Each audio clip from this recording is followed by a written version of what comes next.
last time, nakita natin kung paano nag-shift ang focus ni Jesus from teaching his disciples about faithfulness to giving a warning to the crowds about the coming judgment. Nireveal niya that his coming demands a response and no one can remain neutral toward him. Kaya ang sabi niya sa verses 49 to 50 that he came to bring fire. Sa passage na iyon na pag-aralan natin na judgment sa mga magre-reject sa kanya ang ibig sabihin ng fire doon. Ang fire na naglilinis sa mga believers ay siya namang magko-consume sa mga nag-reject sa kanya. However, before that judgment could fall on sinners, Jesus himself had to undergo a baptism. So napag-aralan natin doon that this baptism does not refer to water baptism, but to his coming suffering and death on the cross. He would bear the wrath of God that his people deserved. At doon pumasok ang doctrine of penal substitution. Christ took our place, bearing our sin and our punishment so that everyone who believes in him would be forgiven and declared righteous before God. And that is the gospel. But the same gospel that brings salvation to those who believe also brings judgment to those who reject Christ. Then in verses 51 to 53, Jesus said something shocking to his hearers. He said that he came to bring division and not peace, na taliwas sa in-expect ng mga Jews sa Mesayang hinihintay nila. The Jews expected the Messiah to bring political and national peace. Pero napag-aralan natin na bago magkaroon ng universal peace, spiritual peace muna ang dala ni Jesus to everyone who believes in him. Peace with God muna ang dala niya. But because people respond differently to Jesus, the gospel divides humanity into two groups, believers and unbelievers. This division is so deep that it can even divide families. Pero tulad ng sabi ko, Jesus is not promoting conflict. Rather, he is showing that allegiance to him must come before every earthly relationship. At iyong universal peace ay mangyayari pa sa kanyang second coming kapag in-establish na niya ang kanyang kingdom dito sa lupa. Then in verses 54 to 56, Jesus rebuked the crowds for their hypocrisy. They were able to predict the weather simply by observing the clouds and the wind. Yet they failed to recognize that he was the promised Messiah despite the overwhelming evidences na nakita nila.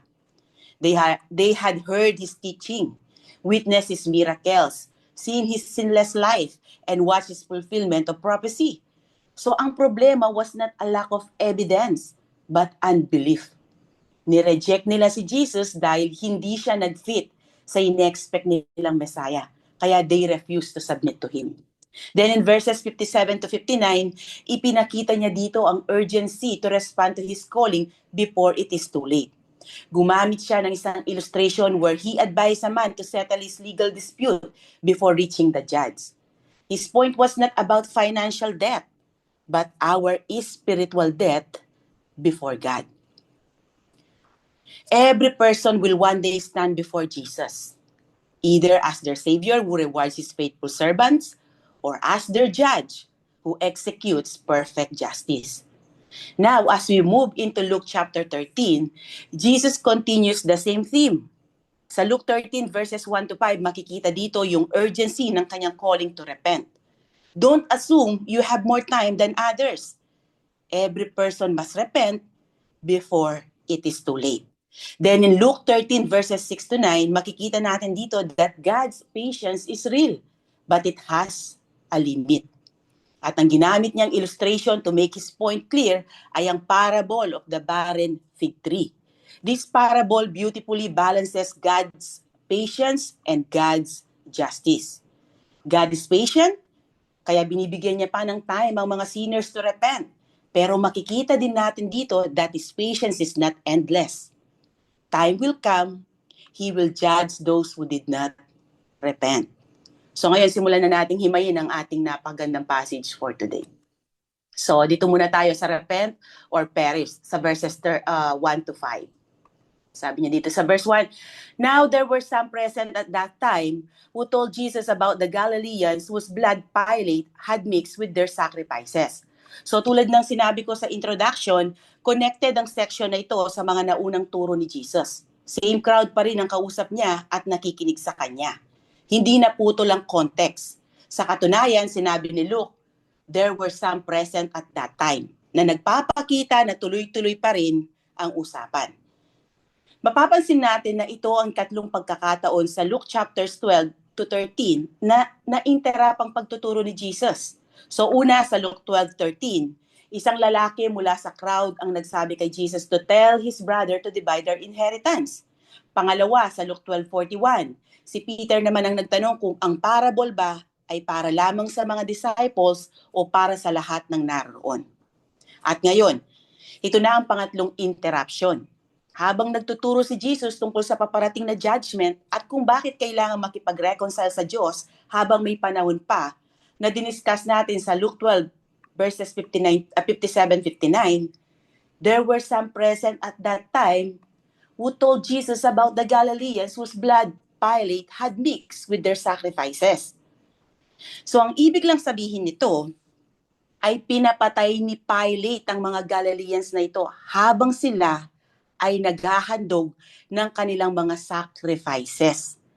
Ang kanilang dugo ay nahalo sa dugo ng mga hayop na kanilang ino-offer. So ganoon ka brutal, okay? Yung pangyayari. Wala na tayong ibang detalye tungkol sa pangyayaring ito dahil dito lamang ito binanggit ni Luke at hindi rin ito nabanggit sa ibang gospel accounts. Most likely, nangyari ito sa temple grounds o sa paligid ng templo dahil doon lamang maaaring mag-offer ng sacrifices ang mga Hudyo.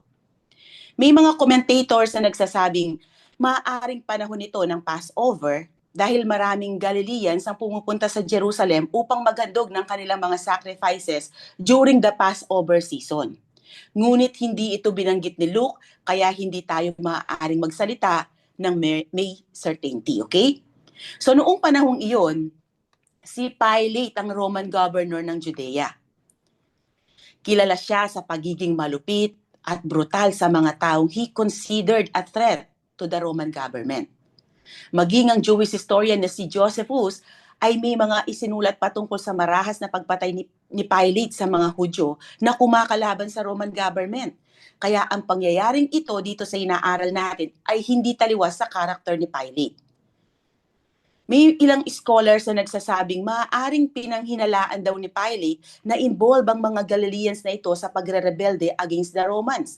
At doon sila sa temple na track down, kaya doon sila mismo pinatay. But again, hindi ito sinabi ni Luke at hindi rin ito ang naging focus ni Jesus Christ. Ang mahalaga sa kanya ay hindi kung bakit sila namatay, kundi kung ano ang dapat matutunan ng mga nakikinig mula sa pangyayaring ito. So, ang tanong ngayon, bakit biglang binanggit ng ilang tao sa crowd ang mga Galileans na pinatay ni Pilate? Ano ang gusto nilang iparating kay Jesus Christ? So, base sa naging sagot ni Jesus sa verse 2, mukhang iniisip ng mga taong ito na ang mga namatay na Galileans ay mas makasalanan kaysa sa iba. Noong panahon kasi ni Jesus Christ, karamihan, ang pinapaniwalaan nila, itong mga Hudyo, okay, na the greater the tragedy, the greater the sin. So makikita natin ang ganitong pag-isip sa John 9 verses 1 to 2. Nang makita ng mga disciples ang lalaking ipinanganak na bulag, ang agad nilang tanong ay, Rabbi or teacher. His disciples asked him, why was this man born blind? Was it because of his own sins or his parents' sins? Pansinin nyo ang kanilang mindset. Hindi nila tinanong kung bakit siya ipinanganak na bulag. Ang agad nilang assumption ay may kasalanang nagdulot ng kanyang pagkabulag.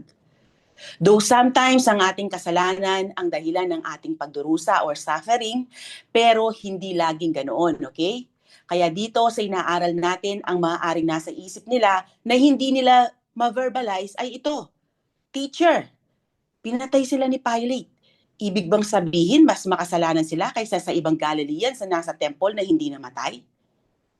Then Jesus exposed the assumption behind their statement sa verse 2. Sabi niya, Jesus answered, do you think that these Galileans were worse sinners than all the other Galileans because they suffered this way? Pansinin nyo, alam ni Jesus ang nasa isip nila. Hindi pa man nila direktang sinasabi ang kanilang conclusion, inilabas na agad ni Jesus ang tunay nilang iniisip. Sigurado akong hindi ito ang inaasahan nilang sagot. Marahil ang ine-expect nila ay kokondem ni Jesus ang brutal na ginawa ni Pilate. Maybe they were expecting Jesus to talk about Pilate's sin or yung sin ng mga Galileans na ito. But instead, Jesus turned the spotlight on their own sin.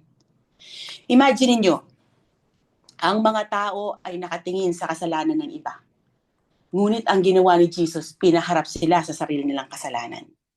Jesus knew what was in their minds. Kaya ibinalik niya ang tanong na ito sa kanila. At sa verse 3, agad itinama ni Jesus ang kanilang maling paniniwala. Ang sagot niya sa sarili niyang tanong, I tell you, no. But unless you repent, you too will all perish. So ang sagot ni Jesus kung worse sinners ba ang mga namatay na ito sa temple ay no. Not everyone who suffers more is more sinful. Hindi ibig sabihin na mas matindi ang dinanas ng isang tao ay mas makasalanan na siya kaysa sa iba.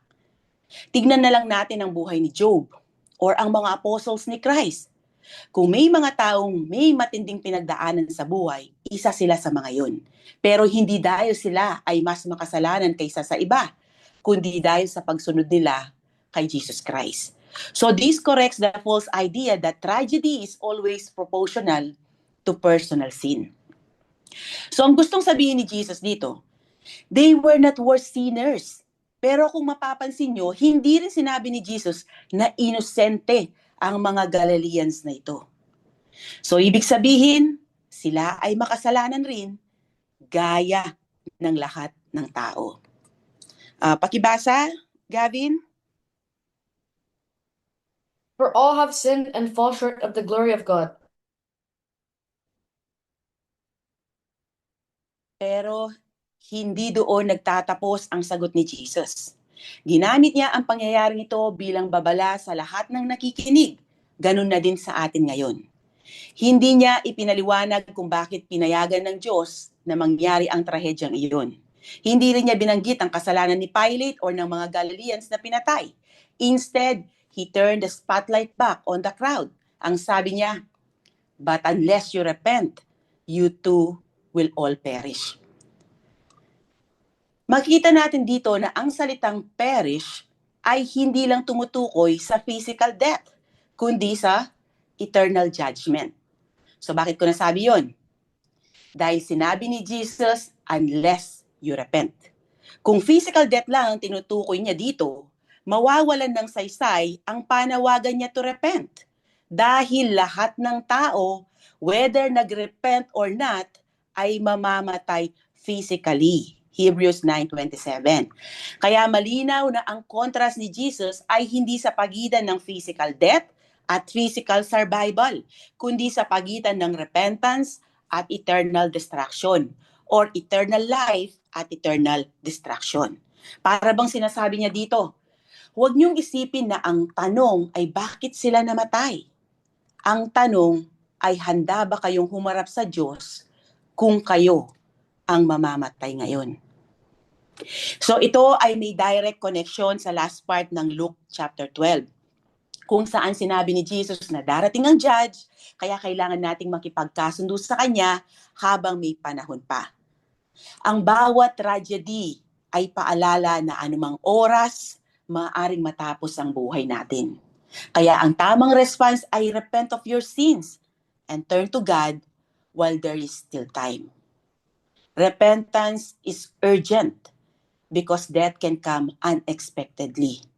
At hindi natin hawak ang bukas. Dahil kung ang isang tao ay mamatay nang hindi pa reconciled sa Diyos, haharap siya sa divine judgment ni God. Ito rin ang sinasabi sa John 3:16 at sa John 3:18. Basahin natin. Pakibasa, Ate Aliyah. John 3:16-18. For this is how God loved the world.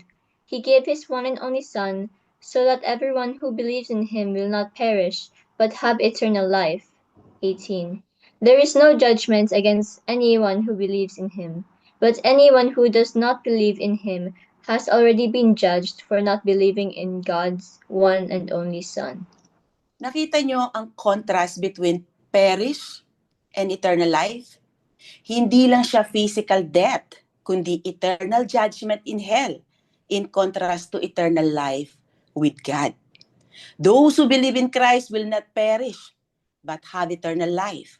Ngunit ang hindi sumasampalataya sa Kanya ay nananatili sa ilalim ng judgment ni God. Kaya malinaw na ang perish na tinutukoy ni Jesus dito sa inaaral natin ay hindi lamang physical death, kundi eternal destruction under God's judgment. Then in verse 4, Jesus uses a completely different example. Ang sabi niya, or those 18 who died when the tower in Siloam fell on them. Do you think they were more guilty than all the others living in Jerusalem? So another incident na dito lang din sa account ni Luke mababasa. Kaya wala rin tayong ibang historical details tungkol dito. Mapapansin natin dito ang contrast ng dalawang pangyayari. Sa unang tragedy, human evil ang dahilan. Pinapatay sila ni Pilate. Sa pangalawang tragedy, walang murderer. Isang tower ang bumagsak. So mukha itong isang aksidente. Bakit nagbigay pa si Jesus ng pangalawang illustration? Ano ang connection ng dalawa?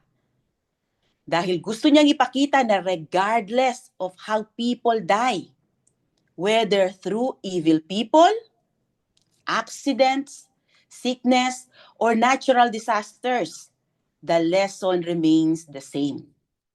Death is certain, and so is God's judgment. Hindi ang paraan ng pagkamatay ang pinakamahalagang issue.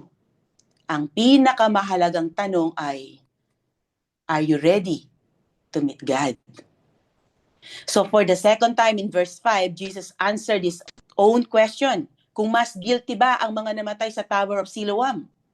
Ang sagot niya, I tell you no, but unless you repent, you too will all perish. Sa pangalawang pagkakataon, inulit ni Jesus ang parehong warning.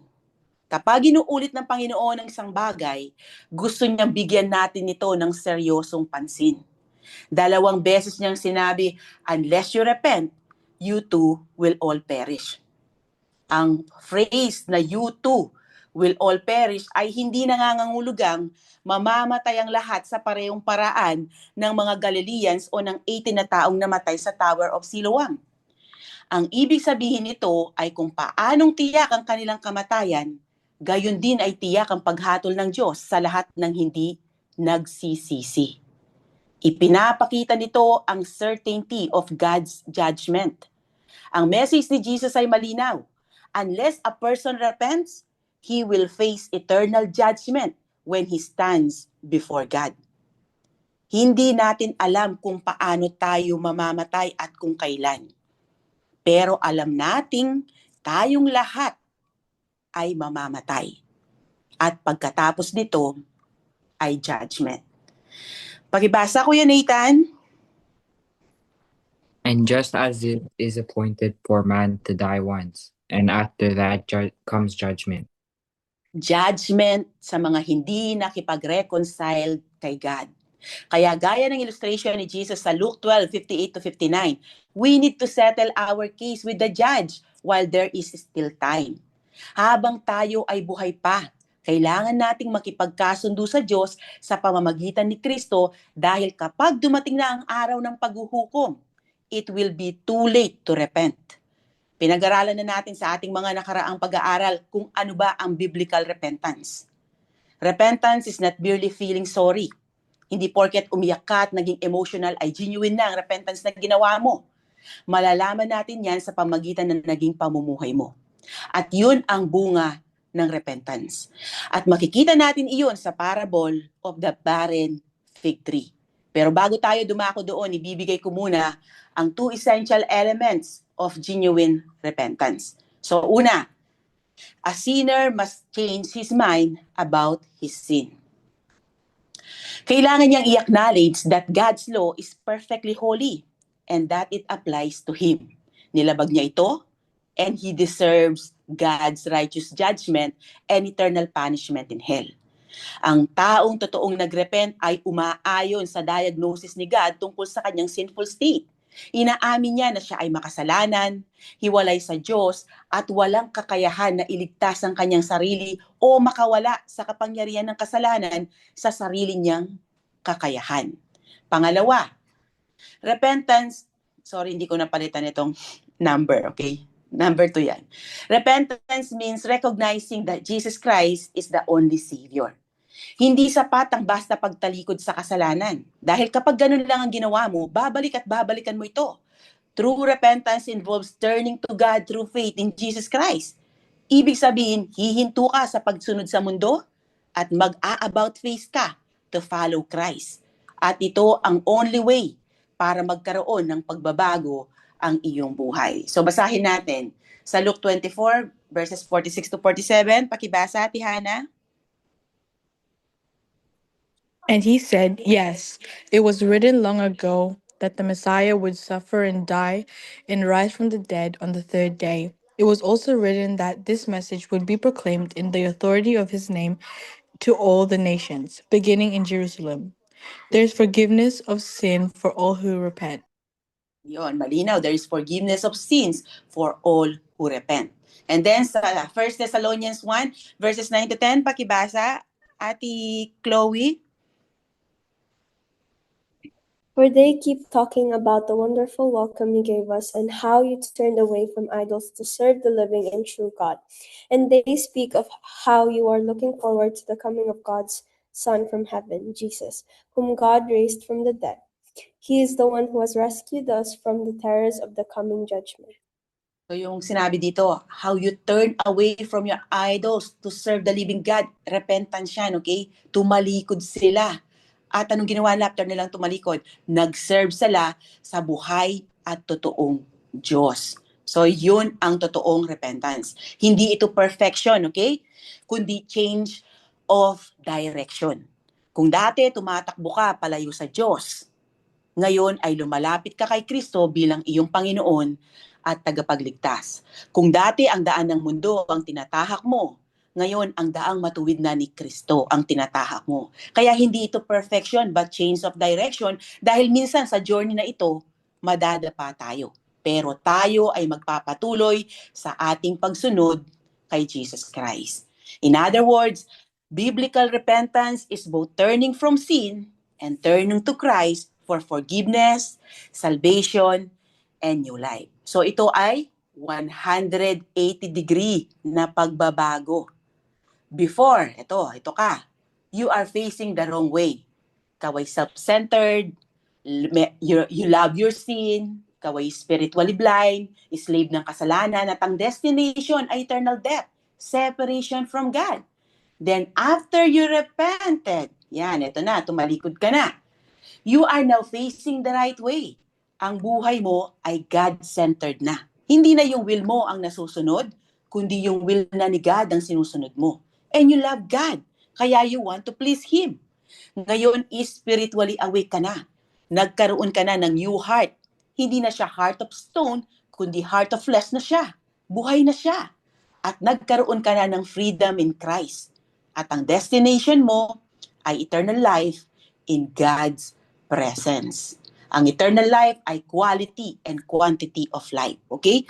Forever and ever. Sa napakagandang buhay kasama ng Diyos. So true repentance is not just regret or feeling sorry. It is a 180 turn of your mind. Yan. A heart, will, and actions. Sadly, karamihan sa mga Hudyo noong panahon ni Jesus ay sa kanilang work righteousness nagtitiwala. Akala nila sapat na ang pagiging descendant ni Abraham. Ang kanilang religion, ang kanilang pagsunod sa mga ceremonial law, at ang kanilang religious activities. Hindi nila nakita ang tunay nilang kalagayan bilang mga makasalanan na nangangailangan ng grace ni God. Kaya tinanggihan nila ang paulit-ulit na panawagan ni Jesus. Ang sabi niya, repent, because the kingdom of heaven has come near. Gaya rin ng pag-reject nila sa message ni John the Baptist, ang forerunner ni Jesus Christ, na mabasa sa Matthew 3:2.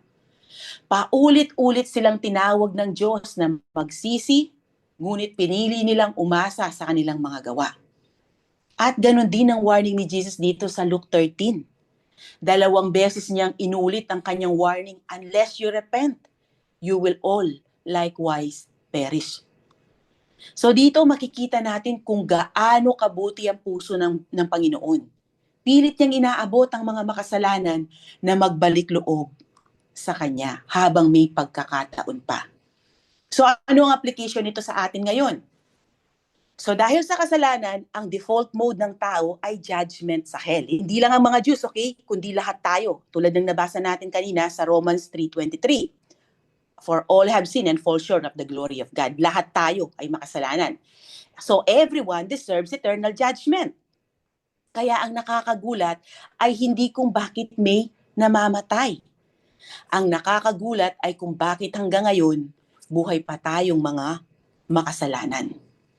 Ang sagot ay dahil sa mercy and patience ni God. Binibigyan pa niya ng pagkakataon ng mga tao na magsisi at sumampalataya kay Kristo. So after ulitin ni Jesus ang kanyang warning sa kanila, hindi kaagad siya lumipat ng panibagong paksa. Instead, he illustrates his warning through a parable. Ipapakita niya dito kung bakit urgent ang kanyang calling to repent. At makikita din natin dito na ang genuine repentance ay nagpo-produce ng transformed life or bunga. So dito na tayo ngayon sa the parable of the barren fig tree, verses 6 to 9. So basahin ko muna yung buong parable. Then he told this parable. A man had a fig tree growing in his vineyard, and he went to look for fruit on it but did not find any. So he said to the man who took care of the vineyard, "For 3 years now, I've been coming to look for fruit on this fig tree and haven't found any. Cut it down. Why should it use up the soil?" "Sir," the man replied, "leave it alone for 1 more year, and I'll dig around it and fertilize it. If it bears fruit next year, fine. If not, then cut it down." Fig trees were very common in Israel. In fact, fig trees and figs are mentioned many times throughout the scripture. Under favorable conditions, a fig tree could grow quite large and provide both fruit and shade. Sa Old Testament, ang fig tree ay ginagamit din minsan bilang symbol ng Israel, lalo na sa context ng blessing, judgment, at spiritual unfaithfulness. Sa parable na ito, Jesus tells the story of a man who had a fig tree growing in his vineyard. Ideal place ito para sa isang fig tree dahil ang vineyard ay usually isang well-prepared area, protected, watered, at cultivated. In other words, the tree had every advantage and every opportunity to produce fruit. Kaya the owner repeatedly went to look for fruit on it but did not find any. Hindi ito normal dahil under favorable conditions, ang fig tree ay inaasahang mamunga regularly. Lalo na kung ito ay nakatanim sa isang lugar na maayos ang pangangalaga at paghahanda gaya ng vineyard. In frustration, the owner expressed his disappointment and said to the vineyard keeper, "For 3 years now, I've been coming to look for fruit on this fig tree and haven't found any. Cut it down. Why should it use up the soil?" Hindi ito sinabi ng owner dahil literal na inuubos ng fig tree ang sustansya ng lupa o inaagawan nito ang ibang halaman. Ang point ng owner ay wala ng silbi ang punong hindi namumunga. Kumbaga, useless na ito sa may-ari. Nasa tamang lugar ang fig tree, natanggap nito ang lahat ng kailangan para lumago at mamunga, pero sa kabila ng lahat ng privileges at pangangalaga na natanggap nito, nanatili pa rin itong unfruitful. Maraming commentators ang naniniwala na ang 3 years ay tumutukoy sa panahon ng public ministry ni Jesus Christ, kung saan pa ulit-ulit siyang nanawagan sa Israel na magsisi at manampalataya sa kanya. Ang Israel na nire-represent ng fig tree ay tumanggap ng napakaraming privileges mula sa Diyos. Nasa kanila ang law, the prophets, the covenants, the temple, the promises, at higit sa lahat, sa kanila nagmula ang Messiah, si Jesus Christ, ang Savior ng mundo. Dahil sa lahat ng privileges na tanggap nila, expected na sila ay magkaroon ng spiritual fruit na siyang wala dito sa fig tree.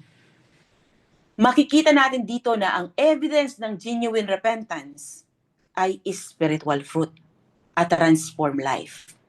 Gaya ng itinuro ni Jesus sa parable of the soils, ang seed ay ang word of God at ang seed na nahulog sa mabuting lupa ay nagbunga.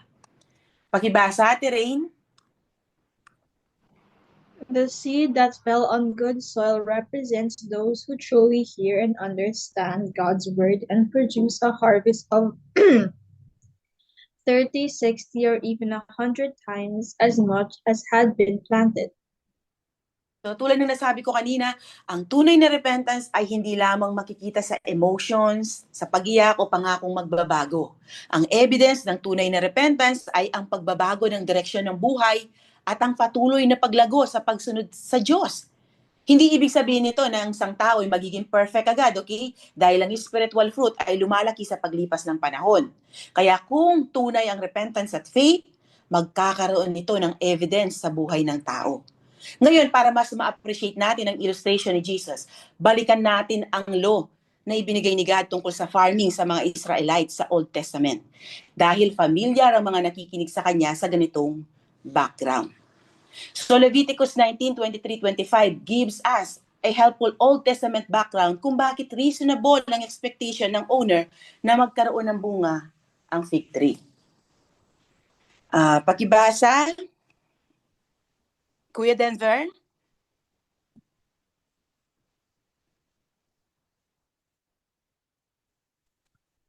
When you enter the land and plant fruit, trees leave the fruit and harvest for the first 3 years and consider it forbidden. Do not eat it. In the 4th year, the entire crop must be ano po to, Tita Grace? Consecrated. Consecrated to the Lord as a celebration of praise. Finally, in the 5th year, you may eat the fruit. If you follow this pattern, your harvest will increase. I am the Lord your God. So ayon sa batas ng Diyos, kapag nagtanim ang isang Israelita ng fruit tree o yung halaman na namumunga, hindi mo muna maaaring kainin ang bunga nito sa unang 3 taon. Sa ika-4 na taon, ang bunga ay para sa Panginoon. At sa ika-5 taon pa lamang ito maaaring kainin ng may-ari. Ipinapakita nito na may tamang panahon ng paghihintay bago asahan ang bunga. Sa parable ni Jesus, sinabi ng may-ari, "For 3 years now, I've been coming to look for fruit on this fig tree and haven't found any." Kung ang pagbabasihan natin ay ang batas sa Leviticus 19, then ang 3 years na ito ay nasa 7 years na. Kaya sa parable ni Jesus, hindi unreasonable ang owner sa paghahanap ng bunga. Naghintay siya at binigyan niya ng sapat na pagkakataon ng puno. Kung gusto niyang ipaputo ng puno dahil nanatili itong walang bunga, may karapatan siyang gawin iyon. Ngunit ang vineyard keeper ay humingi pa ng dagdag na panahon. Ang sabi niya sa verse 8, "Sir," the man replied, "leave it alone for 1 more year, and I'll dig around it and fertilize it." Nakiusap ang vineyard keeper sa owner na wag muna nitong putulin ng puno at humingi siya ng 1 pang taon para bigyan ito ng pagkakataong mamunga. Sinabi niya, gagawin niya ang lahat ng makakaya niya. Bubungkalin niya ang lupa sa paligid nito at lalagyan ng pataba or fertilizer upang mabigyan pa ito ng pagkakataon na mamunga. Pero hindi ibig sabihin nito na hindi na ito puputulin. Ang pagkakataon na ibinigay ay may hangganan. Ito ay 1 taon lamang. Kapag sumamit ang 1 taon at wala pa rin itong bunga, puputulin na ito na siyang sinabi ng vineyard keeper sa verse 9. Sabi niya, If it bears fruit next year, fine. If not, then cut it down. Dito makikita natin na kahit ipinakita ng vineyard keeper ang kanyang patience at mercy, hindi niya tinanggihan ang judgment ng owner. Kung mamunga ang puno, mabuti.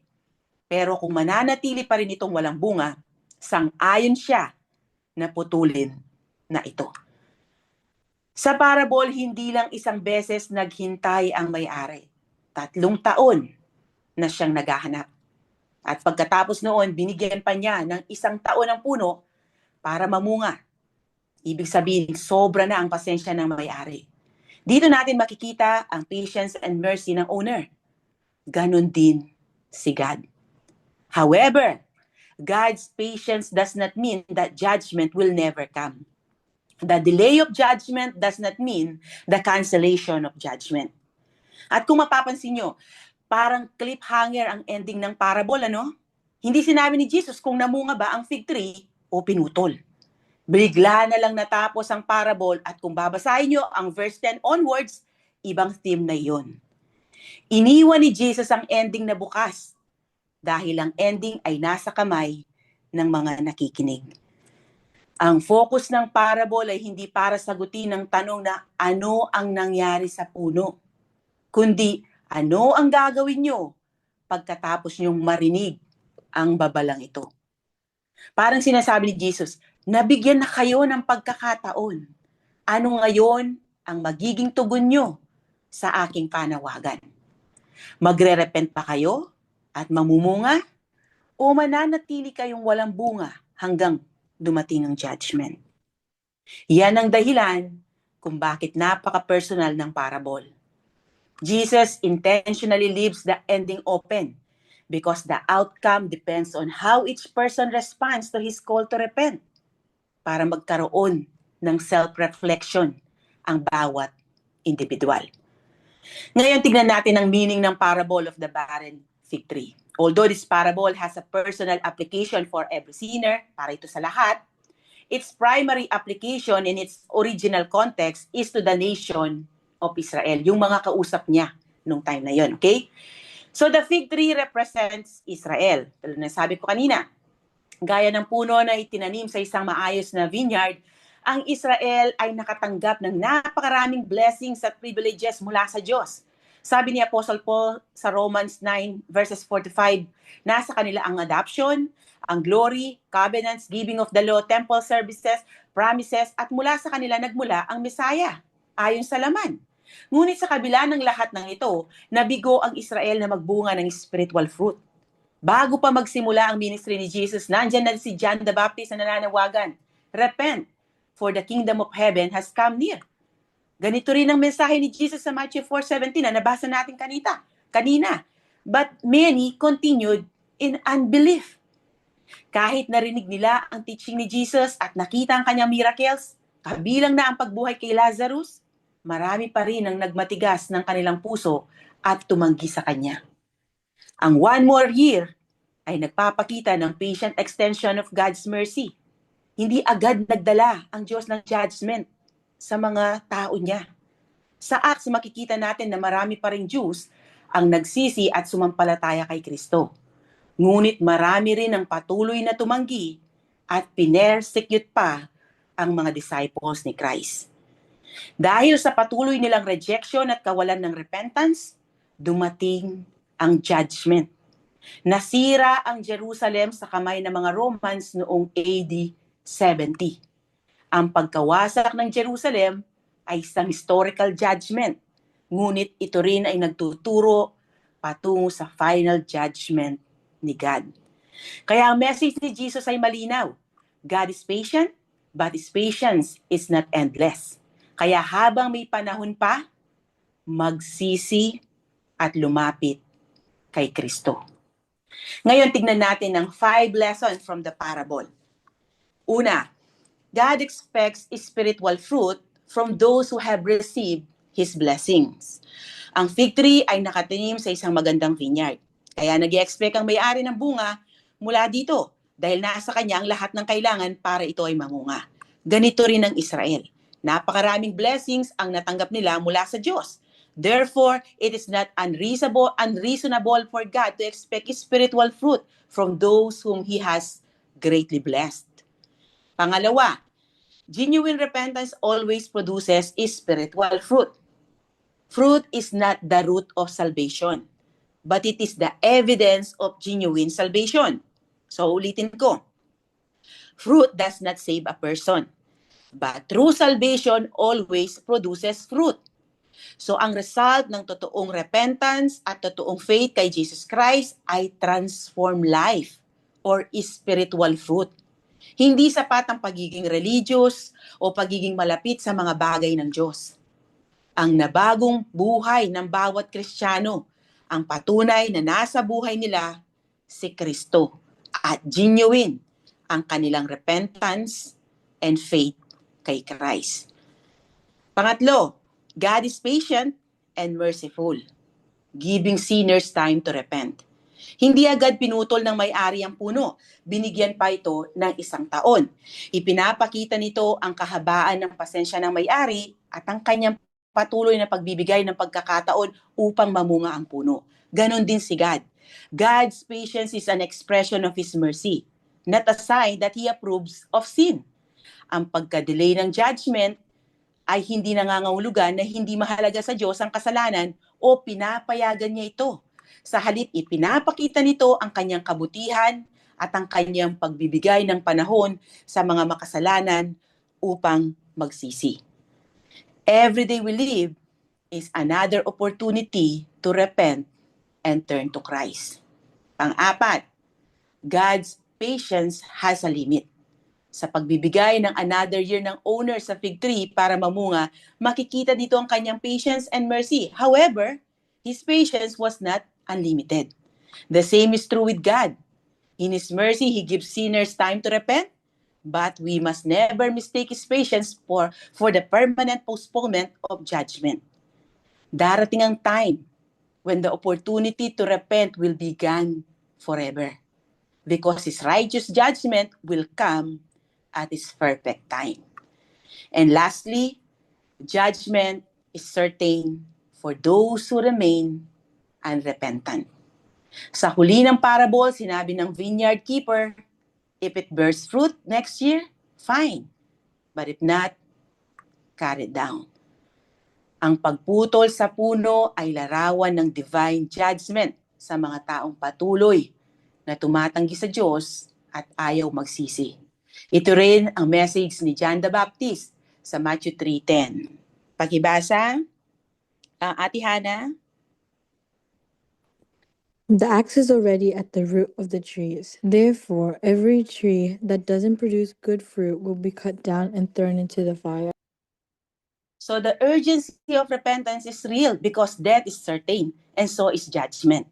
And only those who repent and trust in Christ will receive eternal life. Ang warning ay malinaw. God patiently gives sinners time to repent, but those who continue to reject Him will eventually face His righteous judgment. So ito ngayon ang ating takeaway sa ating pinag-aralan. Jesus teaches that the greatest issue is not how a person dies, but whether they are ready to meet God. God patiently gives sinners time to repent, but that opportunity will not last forever. Therefore, repent while there is still time, because God's judgment is certain. So Luke 13 verses 1 to 9 simply answers the question, why should I repent now?